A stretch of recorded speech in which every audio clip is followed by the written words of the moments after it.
So I'm watching the whole Purge franchise for the week of 4th of July because it's really relevant to what's going on today, in my opinion. And so in this one, we have the Purge Anarchy. The Purge Anarchy, directed by James DeMonico, expands the claustrophobic premise of the first movie into a gritty citywide survival thriller set in dystopian 2023 America where the government sanctioned purge allows all crime for 12 hours. The film follows several strangers who are forced to band together to survive the night. Unlike the first movie, where it's confined into a single home, Anarchy takes to the streets of Los Angeles, and the story weaves together three main threads. Eva and her daughter Callie, who are dragged into the chaos after their apartment is raided. Shane and Liz, a couple stranded when their car is sabotaged right before the sirens go off. And Leo Barnes, a mysterious, heavily armed man with a personal vendetta. As night unfolds, their paths converge and they must navigate a city teeming with masked gangs, government death squads, and wealthy elites who treat the Purge as a sport.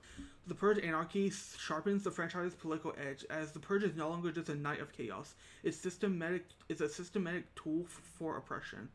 The government, under the new founding fathers, uses it to eliminate the poor, who can't afford security systems or safe zones. And the movie critiques how violence is commodified and how the elite, like the wealthy, exploit the suffering of the underprivileged.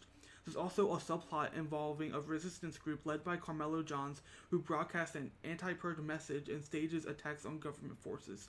This introduces the idea of organized rebellion, hinting at a larger revolution beneath the surface. The Purge is portrayed not as a cathartic release but as a tool of oppression, targeting the poor and vulnerable while the wealthy watch from fortified mansions or participate in twisted games of human hunting.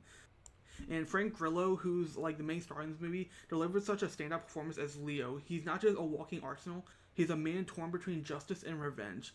And his quiet intensity and physicality give the movie its emotional core. Carmen Ejogo, I hope I said the name correctly, and Zoe Soul bring depth to Eva and Callie, portraying a mother and daughter bond that's both tender and resilient.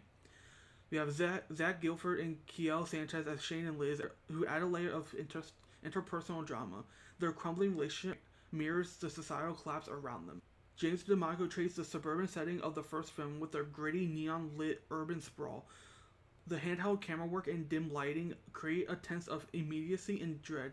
The action sequences are tense and well placed, but it's the quieter moments like Leo hesitating before pulling the trigger that gives the film its weight. DeMarco also used visual symbolism, mass purgers as avatars of chaos in the clinical environments of the wealthy as a chilling contrast to the blood-soaked streets. The Purge Anarchy isn't just a sequel, it's a world expander, and it takes a provocative premise and injects it with moral ambiguity, social critique,